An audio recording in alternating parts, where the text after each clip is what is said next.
India کے معروف عالم شاہی امام پنجاب کے بیانات کے لیے مولانا عثمان تھیریپی کو سبسکرائب کریں۔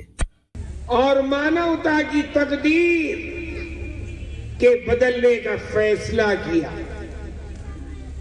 جب نبی پاک علیہ الصلوۃ والسلام کو نبوت عطا کی گئی، ختم نبوت کا تاج پہنایا گیا، آپ خاتم الانبیاء والمرسلین ہیں۔ الا ان الرسالہ والنبوۃ قد انقضت ولا رسول بعدی ولا نبی، کہ آپ آخری رسول ہیں، اب آپ کے بعد کوئی رسول نہیں آئے گا، کوئی نبی نہیں آئے گا، کوئی میسنجر نہیں آئے گا، کوئی سندیش واہک نہیں آئے گا۔ اللہ تعالیٰ نے آپ کو کامل دین دے کے دنیا میں بھیجا اور صاف اعلان فرما دیا، ان الدین عند اللہ الاسلام، کہ دین صرف اللہ کے نزدیک اسلام ہے۔ وَمَن يَبْتَغِ غَيْرَ الْإِسْلَامِ دِينًا فَلَن يُقْبَلَ مِنْهُ وَهُوَ فِي الْآخِرَةِ مِنَ الْخَاسِرِينَ۔ اسلام آنے کے بعد اگر انسان کسی اور طریقے زندگی کو اختیار کرے گا، وہ اللہ کی یہاں قابل قبول نہیں ہے، اور ایسا انسان آخرت میں نقصان اٹھانے والوں میں سے ہوگا۔ اور اس دین کامل کے بارے میں اللہ تعالیٰ کا مطالبہ اپنے بندوں سے کیا ہے؟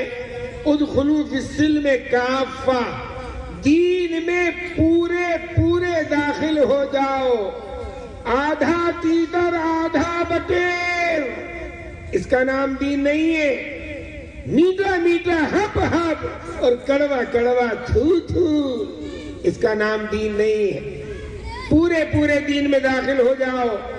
لا یؤمن احدکم حتی یکون ہوا طبعا لما جئت بہ، تمہارا ایمان کامل نہیں ہو سکتا جب تک کہ تمہاری خواہشات، تمہاری تمنائیں، تمہاری امنگیں، تمہاری پسند کے معیارات، پسند و ناپسند کے معیارات اس دین کے تابع نہ ہو جائے جس دین کو لے کے محمد عربی صلی اللہ علیہ وسلم تشریف لائے۔ اور جب آپ نے حج فرمایا تو یہ آیتیں نازل ہوئی، الیوم اکملت لکم دینکم واتممت علیکم نعمتی ورضیت لکم الاسلام دینا۔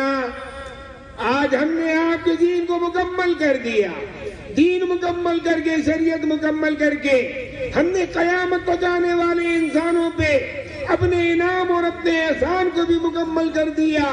وَرَضِيتُ لَكُمُ الْإِسْلَامَ دِينًا، اور ہم نے اسلام کو بحیثیت طریقے زندگی کے اور وے آف لائف کے اور دستور حیات کے پسند کر لیا، اور انسانیت کی عزت، سعادت، اس کی کامیابی و کامرانی، اس کی سربلندی اور سرخروئی کو اس دین سے وابستہ کیا ہے، جس کا اعلان خلیفہ ثانی عمر فاروق رضی اللہ تعالیٰ عنہ نے مسجد نبوی کے منبر پہ کھڑے ہو کے کیا۔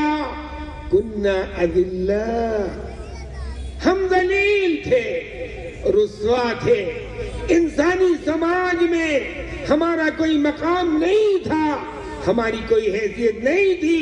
اعزنا اللہ بالاسلام، اللہ نے ہمیں اسلام کے ذریعے عزت عطا فرمائی۔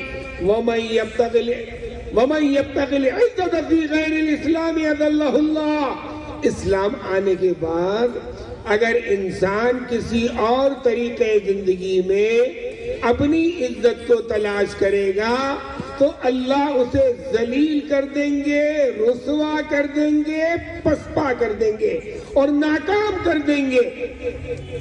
اس دین کی بنیاد توحید پہ، اور توحید کا پیغام اور توحید کا سندیش ہر نبی نے دیا ہے، اور اسی